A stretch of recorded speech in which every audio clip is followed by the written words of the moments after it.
All right, next game, Eagles at the Bengals at the Eagles. This line opened up Eagles -5.5.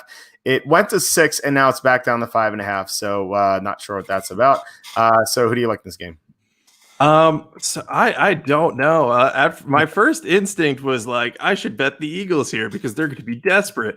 And the Bengals just got gashed by the Browns. But then I think about it more, and it's like, the Eagles, they can't block. They're kind of terrible in most facets of the game on offense right now. And the Bengals were without their top 2 defensive tackles, or 2 of their top 3 defensive tackles last week.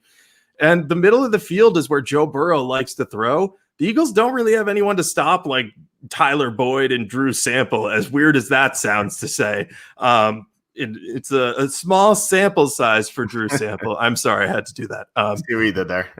Yeah, no, I've been waiting pretty much all day to make that joke after my boss made it to me. So it's a small sample size for him anyway, but he should find a way to get succeed. Burrow loves throwing to his slot receivers and tight ends, so that's the way to beat this Philly defense. So even if they get pressure on Burrow, I'm not convinced that they're going to hold the Bengals to enough points to make this cover here. I think the Eagles could win because I think they are really desperate for a win.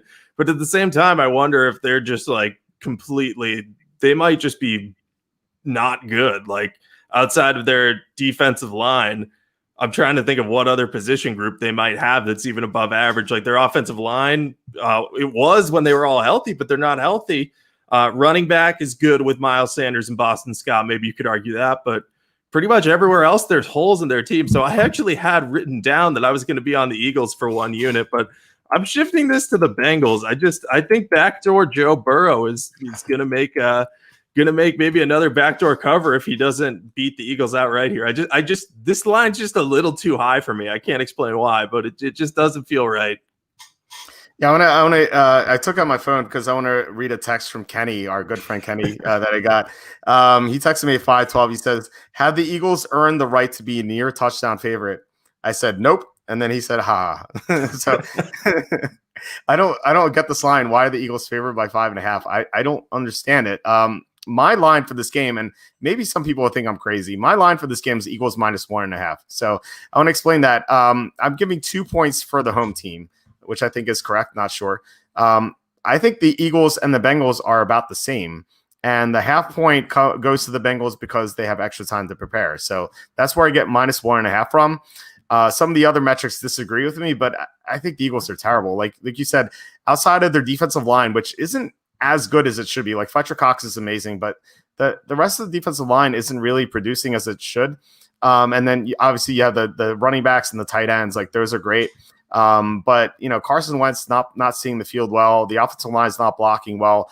Their linebackers, as I said, probably the worst linebacking corps I've seen in 20 years. I've been covering the NFL. It's just so bad. Like, how do you get burned on play action every single play? Like, that's all the Rams are doing is play action to end the rounds. And Jared Goff didn't misfire for the first 27 minutes of the game, which is absurd.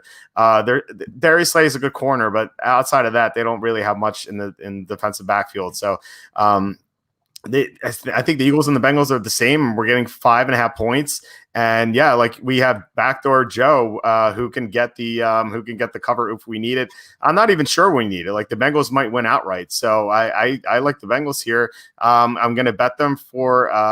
I have TBA units because I want to see, as you referenced, that they were missing Geno Atkins and Mike Daniels, 2 of their top 3 defensive tackles. If one of them comes back, this is probably going to be a multi-unit play for me. Yeah, I think I wasn't confident on this game at first, but now that I hear that you're on this side, I'm more confident in it. It just, the Eagles feel like one of those classic teams that everyone was like, oh yeah, they'll have a shot in the NFC East title, and just things are completely falling apart. And there's also that stat you love to bring up about Carson Wentz without Brandon Brooks. He's what now? Is he like 0-7 or 0-8 without him in the lineup? Yeah, it's really amazing how bad he is without Brooks. It's truly remarkable. Yeah, so he just doesn't deal well with interior pressure. And I feel like the Bengals can generate enough of that if their defensive tackles come back. And either way, the spread's too high. We'll go with Backdoor-Burrow. I'm sticking with that nickname because I feel like he's going to get a backdoor cover every week this year. That'd be pretty sweet. He looks great. And the way Wentz should be better than this, but the way Wentz is playing, I think Burrow might be the better quarterback in this matchup. Maybe a little overreaction. And I could look foolish. Wentz could have a great game for sure. He's capable of that. But the way the Eagles are playing right now, they do not deserve to be favored by nearly a touchdown, as Kenny and I agree on. All right.